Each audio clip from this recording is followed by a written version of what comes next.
Why do I feel closer to my partner after they disclose something hard? What's up, Tyler? Brannon, what's going on, man? Not much. Just another day, another Monday. Here we are, Back to recording again. back to recording. Did another week just go by? When did A- that happen? Another week just went by, and I actually listened to, I think it was our most recent one on the way into work today. And for what it's worth, I don't know how it affected our listeners, but it made me laugh again. Yeah, yeah. We might have lost a few listeners with that one.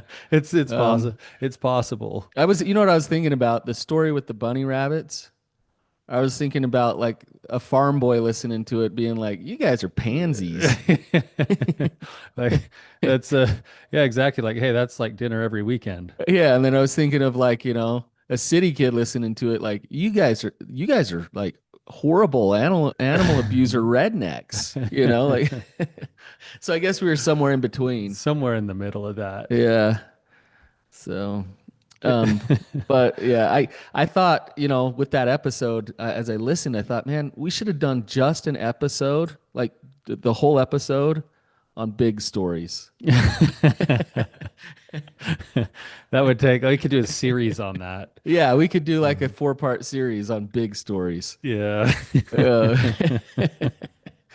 Yeah. hilarious stuff. Like we said, he was a legend. He's a legend. He's a true legend. Um, I'm gonna formally invite Cousin Biggs on the show right now. Yeah, we'd love to have him on. I'd love to have Biggs on. Yeah. Yeah. I don't know what we talk about. We'd probably get into other stories and let him tell some stories again. But Little side note though, like Biggs is one of the best fathers I've ever seen. oh, Just incredible. good Yeah. man, and yeah, I'm glad he's my cousin. So, Yeah. anyways, I could go on and on about Yeah. Biggs, but Hey, before we jump um, into the question today, Brandon, just a couple of things just for our listeners. And one is we would love your questions and we'd love to have you come on the show, one or the other. If you're interested in getting a hold of us one way or the other, coming on the show or asking a question, therapybrothers.org. Go there and just hit the button, ask a question.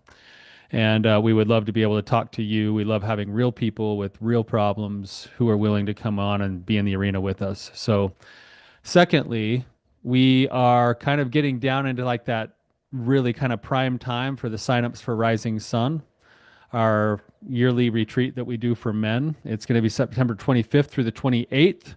I think we have a few slots left, but they'll we're this talking just a little over a month away. yeah, it's about a month away. This is when kind of the big bulk of the final signups kind of start to happen. So if you've been sitting on the fence, we have some spots left. I'm pretty sure they will be sold out. We would love to have you come, especially if you've been thinking about it, kind of putting it off. Um, it's worth your time if it's already on your heart.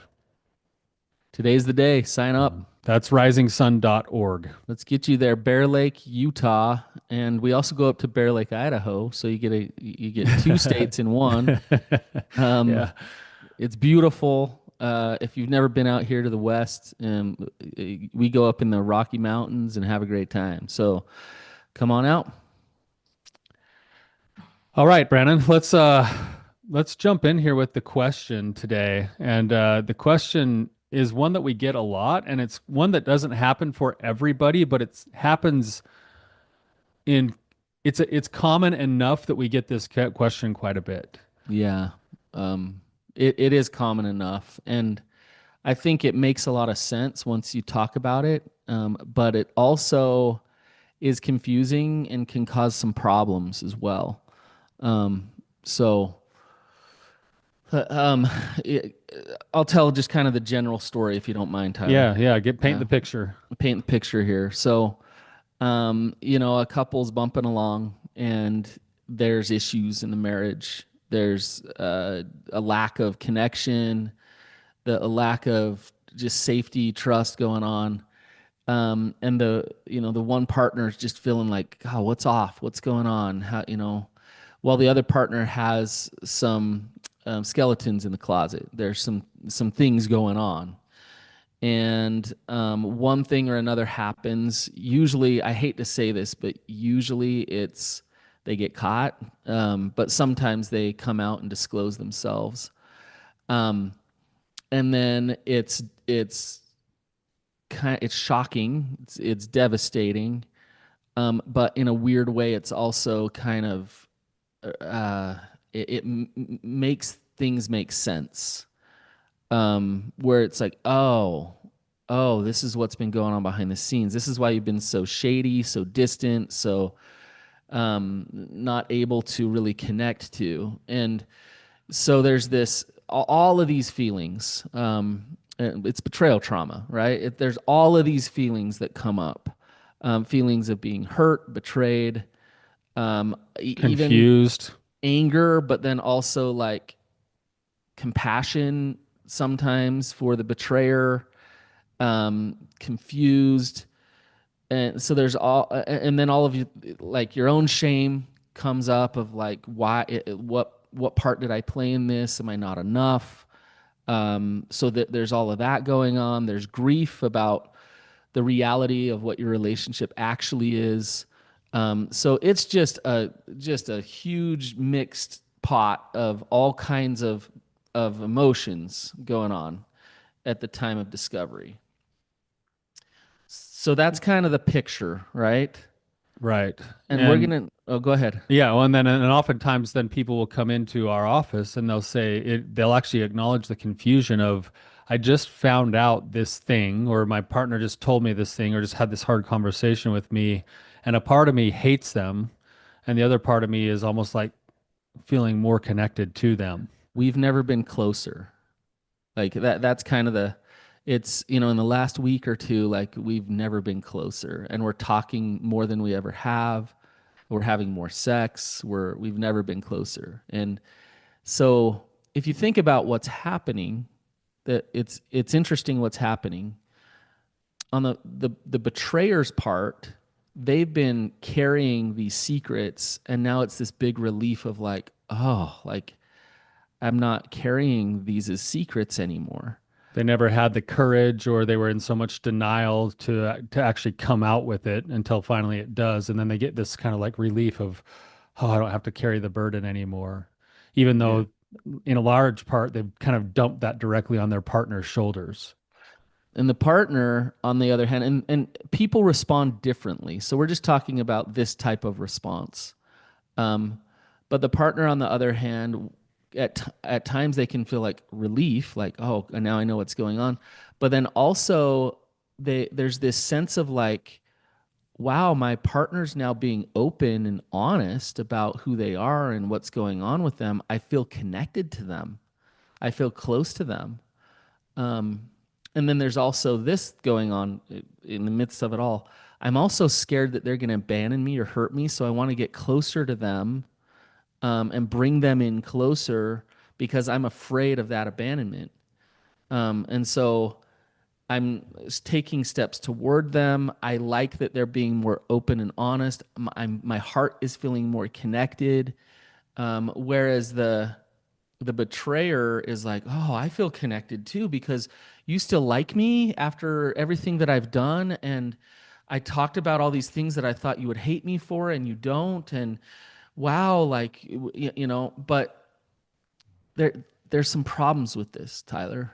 Yeah, well, Um, that's the challenge to this, and this is kind of why we want to break this down today. Is at the same time there are things that are possibly good health and true principles going on at in conjunction with things that are probably not that healthy as well. yeah, yeah. And it can set you up a little bit. Yeah, so we want to talk a little bit about how to decipher what's the good health part of it and what are the things you want to watch for and pay attention to and make sure that the energy with which you start to approach these kinds of situations is going to help you to move forward rather than kind of undermine you and set you back. Yeah, exactly. To just stop and make sure that you're acting from a place of healing, not from a place of just knee-jerk reaction. Um, like you said, Tyler, there's some good things going on with this, and there's some problematic things going on. Yeah. Um, and we're not trying to burst anyone's bubble, right? Like, No, no. This is just things to pay attention to if you relate to this and you experience this. yeah, like if you're in that the kind of, I'll call it that ignorant state of bliss a little bit. We're not trying to burst your bubble, but we kind of are. Well, just yeah. Because we want you to be healthy, and we don't want you to set yourself up for more pain down the road.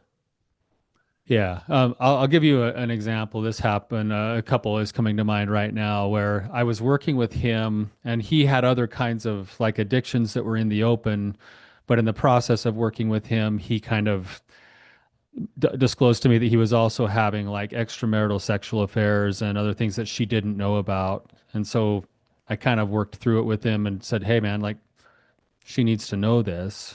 And then I see him like 2, 3 weeks later, and he comes in and he's like, I told her, and she was obviously devastated, but he's like, I can't tell you what happened, but like our marriage has never been better. Yeah. Like he's like, she's like way engaged with me. She's way interested in me. He's like, we have sex like crazy now. Like Hmm. it's never been better.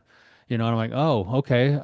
What do you think's going on there? We had this discussion. And then the very next week, she came in by herself and she was just like a shell, just Yeah. like, and Yeah. she was just like, Tyler, like I don't know what else to do. She's like, I figured that I might as well just become what he was pursuing, and so I've just been throwing myself at him and doing anything and everything and whatever else. And she's like, I just feel like spent and empty, but I don't know what else to do. Because I'm so afraid. Like I'm so afraid of what's going to happen to our marriage and our family.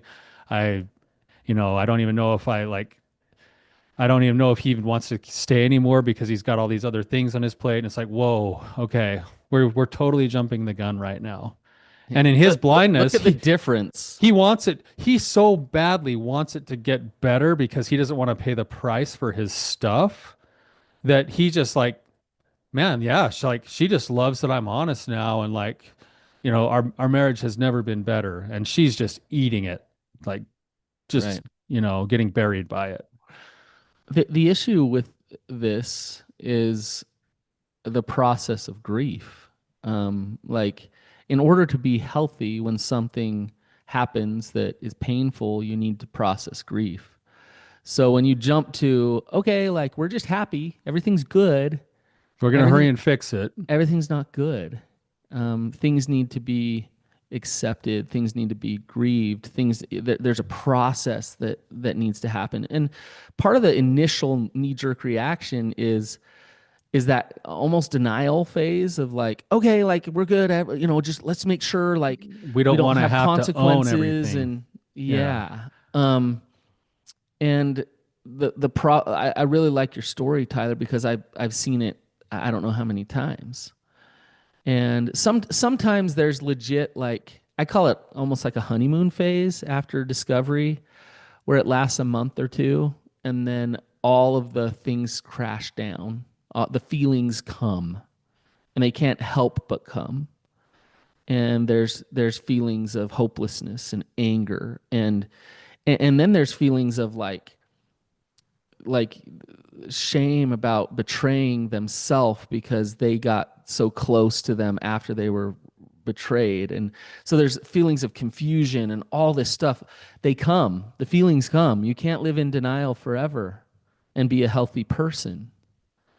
And so I think it's a real, well, I'll use your word, Tyler, dialectic, where having those feelings of wanting to be close and having compassion for your partner can be a good thing. And the other side, what's the other side of that dialectic? Yeah, well, yeah, if you go too far with it, then you lose yourself and your own kind of values and self-respect and all of it too. Mm-hmm. And it's like sometimes that classic case of where a healthy relationship has both good individuality and good connection with each other. And a lot of times most people will sacrifice their individuality to try to keep the connection. Right. And Right. that's the risk on the other side of it.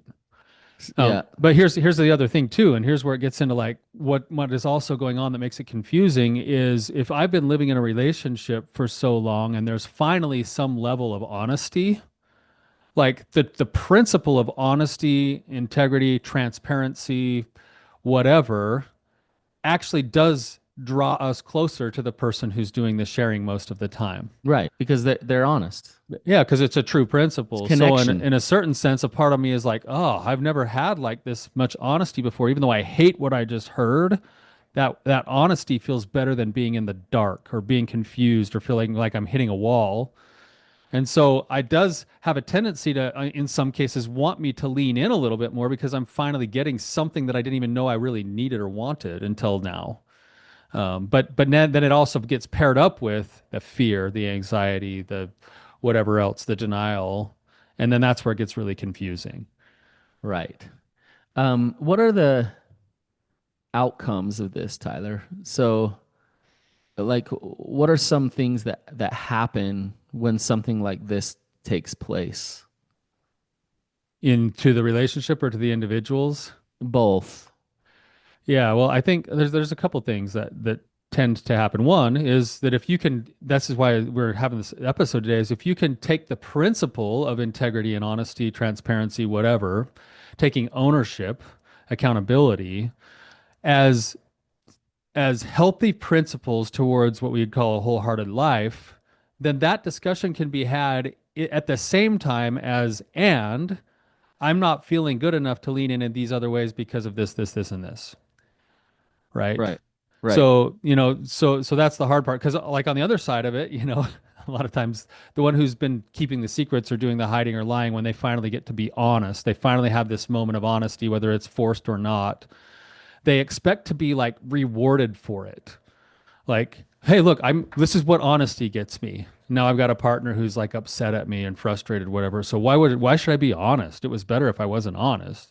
And they almost like try to manipulate their partner into not having any other feelings other than like, oh, thank you for being honest. That makes me feel so much better.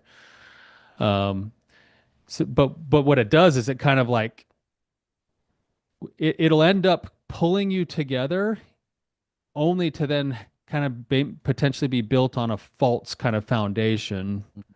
And then it'll end up leading to more resentments and more distance and feelings of like self disrespect if you're It not does careful. long-term damage to the Yeah. relationship.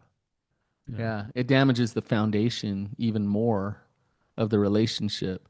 The honesty doesn't, No, the honesty's finally the thing that needed to be there all along. but the desperation, the attachment without the reparation causes fractures in the relationship that can do a lot of damage. Yeah. Um, if I show up and I say if any of us in a relationship show up just desperate to be loved and just grateful for scraps that my partner gives me and settling for those things and then eventually realizing that I'm settling for those things and that's all that I'm getting, eventually it's going to really wear on me. You need to have space for the grieving to be whole and complete, right? It's like that story from childhood, probably heard it 1,000 times in church talks or whatever, of the guy who left he was out splitting wood and he left uh his wedge he used to split it in the crook of a tree and forgot about it, and then that tree just kind of grew in around it Hmm. and continued to grow. And then 20, 30 years later, a windstorm comes along, and what's the thing that breaks first? The Yeah. place where the wedge was left, even though the tree had grown around it, and it shatters and fractures the whole tree. And I think a lot of times, Brannon, we see this in the recovery process where, in an effort to try to do right by being forgiving, by leaning in, by trying to make quick reparations, we sometimes leave the processing that is necessary for a whole and complete healing behind. And then it's like years later, months or years later, all of a sudden you've got these resentments that you can't quite get your hands around or your fingers on. And they're kind of pulling you apart, or you feel just this wall in the relationship that you can't quite get past, but it's because you put a governor on yourself to make sure you're never going to get hurt again. and Right. that kind of stuff. The reality is you can't jump past the pain for healing. You just can't. And I wish there was a way. I think about, this is kind of a different, uh, like it's part of this process, but how often have you seen where discovery happens and the betrayer's like, oh, I have no urge now to act Yeah, out. Like I'm it's done. gone. It's It's gone. gone. Like it's, oh, holy cow. Like it's fixed. I'm healed. My partner knows about this and they still love me. And now I have no desire. Have you ever seen that just work for long term, Tyler? On the really, really rare occasion, somebody has kind of like a, you know, Saul A to change of Paul kind heart of moment. moment, but even in those moments, most people are still going to keep their human drives and desires, and they'll still experience future, struggles, temptations, Recovery needs to whatever. happen. There needs to be a commitment to the process of the principles of recovery. Yeah. And that's how that happens is you work through it one thing at a time and get to the root of why that addiction is there. And then start to actually heal on those deep levels long term. Not just get caught. Oh, oops, now I'm good. Everything's better. It's actually really invalidating for a partner who's been betrayed to have the other partner come back a day or a week or a month later and always be like, and it's still gone. Like I'm healed. I'm all better. And they're like, so you kept all those secrets for that long and now all of a sudden And it's you just all snap of the better? fingers, it's all Like good. I don't know if I can fully trust that. Right. Right? Like so if you've had that massive change of heart, then that would naturally come with a way of being and a certain set of commitments to certain kinds of principles that would naturally go along with that change of heart. Right. Right. Right. And it feels invalidating if it's like, yeah, well, it's all good now. And too many couples get stuck on that question of, are you still acting out? And it's like, nope, I haven't even had a drive or desire, so I'm all better now. And it's like, well, yeah. Um, how many people do you know, Brannon, who have come in like that, and that goes for 2 or 3 months, and then all of a sudden they come in like 4 or 5 months later, 6 months later, and they're like, guys, I'm really struggling. Yeah. Yeah. Yeah, Yeah. yeah, Almost every time. yeah. Like I think of the three recoveries, the betrayer, the betrayed, and then the relationship. And I've actually seen it where all three in some way try to jump ahead and not go through recovery and be okay. Like I think of a client, a couple I was working with a long time ago, very uh, very into their religion, very churchy, right? And so when and yet he was out just acting out in all kinds of ways on business trips. So he'd live a second life. He'd be this very churchy guy, at home, and he'd live this second life on the road. And um, you know, they discovery happened. He got caught, and she went to. I love Jesus. Jesus tells me to forgive. I forgive him. I forgive. Everything's okay. Everything's fine. Right? Now forgiveness is a good principle, right, Tyler? Amen. Forgiveness is the one that takes the longest for most partners. Yeah. And Jesus Yeah, tells her to forgive, so snap of the fingers, boom, she forgave him and yeah. everything was fine.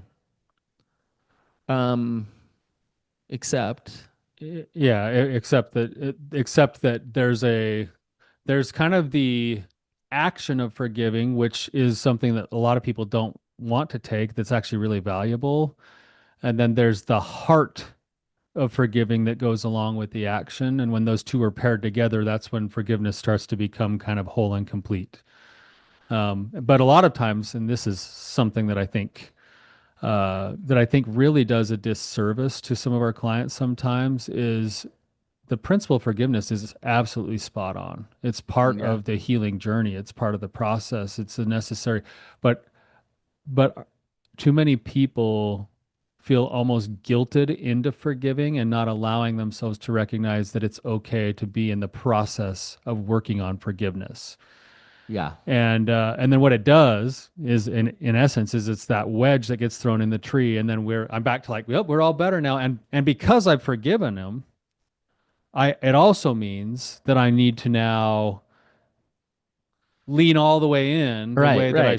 the way that I should Like a good partner as a would. good partner. And in doing so, that's where the self-betrayal starts to happen. Because it's like I'm in the compulsion of needing to be a good person by forgiving, but my heart and my spirit isn't quite fully there yet, and now I'm betraying where I'm currently at. Exactly. And then down the road, that tree splits. Yeah. Um, so with the betrayer, the betrayed, or the relationship, all three of those, um, people don't want to see the painful parts of recovery, and they want to get to the good stuff. And I'm all about the good stuff, but if it's fake, if it's like not real recovery, then it's gonna. I love your analogy, Tyler. It's gonna split. It's not gonna work long term. Yeah. So, Brandon, let's talk for just a few minutes about that then. Like, what does the process then look like where you're trying to fuse the gratitude for the honesty and the feelings that come with being treated honestly finally, the desire and need to want to forgive while also trying to keep your own shape or like stay true to yourself and all of that. The thing about it is, Tyler, is there's no um, perfect way or example of how the process of healing takes place. So, like, I could give you what it would look like if I was like this perfect person that did it just right. But the reality is something as painful as betrayal brings up everything. It brings up all of your own trauma, all of your own shame, all of your own stuff. So, what's the process? The process is a little bit messy. The process is not linear. It's two steps forward and one step back. And if you don't allow for that messiness and that struggle through that process, then you're missing out on some of the most important things. So if I were like I would give you a ridiculous example because this isn't really reality, but let's say I got betrayed and I did not take it personal. Again, remember, this is a ridiculous example. I did not take it personal at all, right? Um, I also realized that they were probably doing the best that they possibly could with what they were working with. I had compassion for them. I didn't caretake. I didn't act out of fear. So I didn't get closer to them because I am trying to make sure they don't hurt me. I acted out of love, power, healthy boundaries, didn't take it personal, um, and had compassion for them. That's wonderful. And then I would let the process unfold as I sit in that space. That's wonderful. That's not reality, but I those think principles. I think the principles, and you said the same two or three principles like three or four times there in different ways. But basically, it was I need to get to a spot where I'm not taking it personally. I'm looking inward at the things that I need for myself, I'm and not over attached, right? I'm That's kind moving of what I'm towards saying. compassion for the other person, which people listening right now have been betrayed or get sick to their stomach. Some people just threw up in their mouth right now hearing that. Which they should because they need to go through that process of healing. Right. But those are true principles, and I would say too that like we think of it like you said, Brannon, so often in such a linear way. Like I do this, then I do this, then I do this, then I do this, and then I'm healing, then I'm healed. Right. Right. And I like the approach more of like trying to realize that this isn't linear and that there's going to be multiple things going on at the same time. So giving yourself the first thing that I would suggest is that you actually do whatever you can right after the betrayal, do whatever you can to get grounded in terms of like physically time, place, present moment grounded and emotionally what do I need to do to have my head and my heart overlapping each other in what's going on right now. So that's a lot of self-care. That's a lot of physical grounding. That's a lot of like stuff before I make any other decisions just to make sure that I'm operating from the best place possible given the circumstance. And then I can start looking at principles and how they overlap, where there's this process of forgiveness, there's this gratitude for the honesty, there's this hurt and grief that I'm going to be going through. And I'm going to go and create space for all of that to happen at the same time. So I can now go to my partner and I can say something like, you know what? I am absolutely devastated by this. I don't even know what to do yet. I don't even know what decisions I can make right now. I feel gutted by this. I am grateful that it's in the open. And for whatever it's worth, I'm grateful for the honesty in a weird way, even though I've now got a bunch of work to do. And I don't necessarily want to be overly close to you physically right now until I can get my feet planted, I, right? That would be more of like, okay, now I have space to go and start figuring this out rather than just being sucked back into it over and over again. I guess what one of the principles you're talking about here, and what I was saying too, is in those hard moments of a lot of emotions, turn inward, not outward toward your partner for your okayness and your healing. And if you can do that and love yourself first and process these emotions within yourself and get your support system going and your self care and all of this good stuff going first, and it's about you and your healing first, that's good. I'd say that's for sure one thing that I'm saying, and the other part that I'm saying is try to step out of an all or nothing kind of approach or perspective and allow yourself to be grateful for X, Y, and Z and not in, okay in each with moment. A, B, and C. And so now I can be with my partner and I can have this hard conversation from the sense of like, these are the things that I appreciate about what's going on right now. And these are the things that still need attention rather than it needing to be all or nothing. Because so many people go all the way, all or nothing, one way or the other. Yeah. Yeah. Yeah, I like how you describe that. That's hard to describe because you're talking about the process, the middle, the I'm okay with this, I'm not okay with that. But for somebody to get that clear with that, Tyler, they need to trust themselves and be grounded themselves, like you say. Just like really know who they are so that they can be clear with what works for them and what doesn't. That's right. We make this sound so like confusing. Yeah. Yeah. I mean, we might have made it more confusing than helpful today, Brandon. Yeah.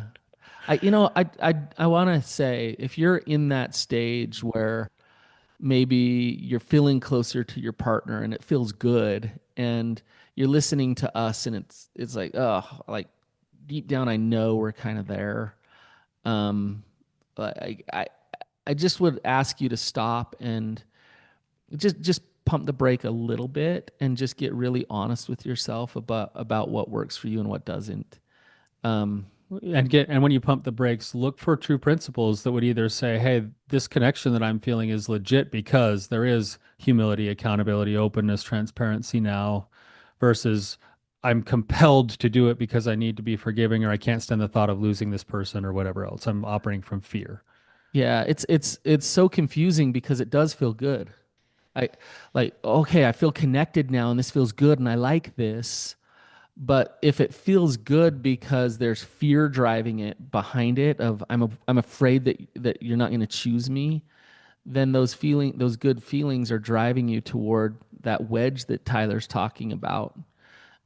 So this is really hard to get honest with yourself with this. It's really hard to pump the brakes and be like, okay, hang on here. What is really driving my behaviors here? Am I focusing inward right now, strengthening myself, going through the grieving process, going through the recovery process with betrayal, so that we can actually take this horrific thing that's happened and strengthen the foundation of us and our relationship as a result, versus crack the foundation further because we're just acting from a place of fear. That's right. Tyler's been a good talk. Yeah, hopefully it's helpful for people who find themselves in that position. Again, it's not bad if you're feeling connected. We want that. We just want to make sure the connection is based off of solid, solid ground. So thank you for being with us today. We love having you guys with us. We love your questions. We love your support. And if this is meaningful to you or to someone that you know, please share it with them. And until next time, keep on keeping on.